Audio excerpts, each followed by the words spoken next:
वृंदावन की पावन भूमि पर यमुना शांत बह रही थी। कदम के वृक्षों की छाया में ग्वाल बाल खेल रहे थे और बांसुरी की मधुर तान वातावरण को भक्तिमय बना रही थी।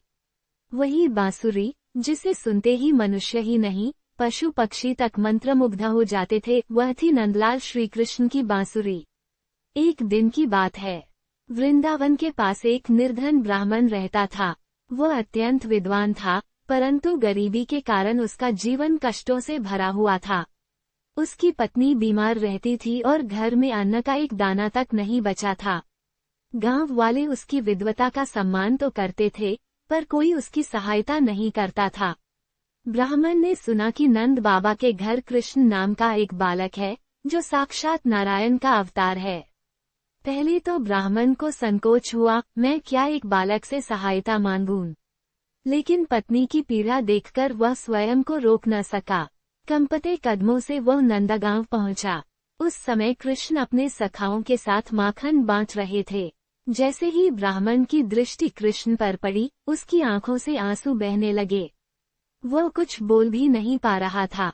कृष्ण ने तुरंत उसकी मनस्थिति समझ ली। कृष्ण दौड़कर उसके पास आए और बोले, बाबा, आप इतने दुखी क्यों हैं? आपने मुझसे कुछ मांगा नहीं, फिर भी आपकी आंखें सब कह रही हैं।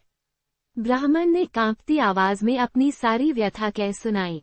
उसे डर था कि कहीं लोग उसका उपहास न करें, पर कृष्ण मुस्कुरा रहे थे, वो करुणा भरी मुस्कान जो केवल ईश्वर के चेहरे पर शोभा देती है। कृष्ण उसे अपने घर ले गए और यशोदा मैया से बोले, मैया, ये हमारे अतिथि हैं। अतिथि तो देवता के समान होते हैं। यशोदा मैया ने आदरपूर्वक ब्राह्मण को भोजन कराया। भोजन करते समय ब्राह्मण को ऐसा लग रहा था मानो वर्षों की भूख एक ही क्षण में मिट गई हो, सिर्फ शरीर की नहीं, आत्मा की भी। भोजन के बाद ब्राह्मण जाने लगा। जाते जाते कृष्ण ने उसकी हथेली में थोड़ा सा माखन रख दिया और कहा, बाबा, इसे प्रेम से रखिए, इसमें मेरा आशीर्वाद है। ब्राह्मण ने माखन को साधारण समझकर थैली में रख लिया। जब वह घर पहुंचा और थैली खोली, तो उसकी आंखें विस्मय से भर गईं। माखन सोने में बदल चुका था।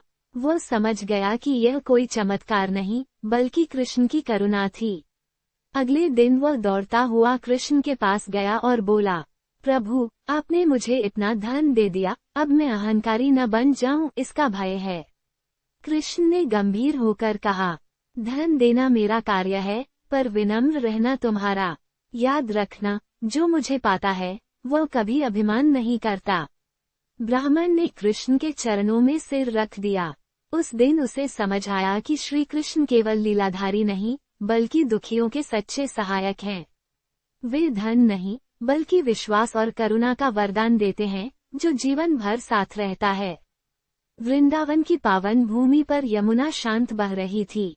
कदम के वृक्षों की छाया में ग्वाल बाल खेल रहे थे और बांसुरी की मधुर तान वातावरण को भक्त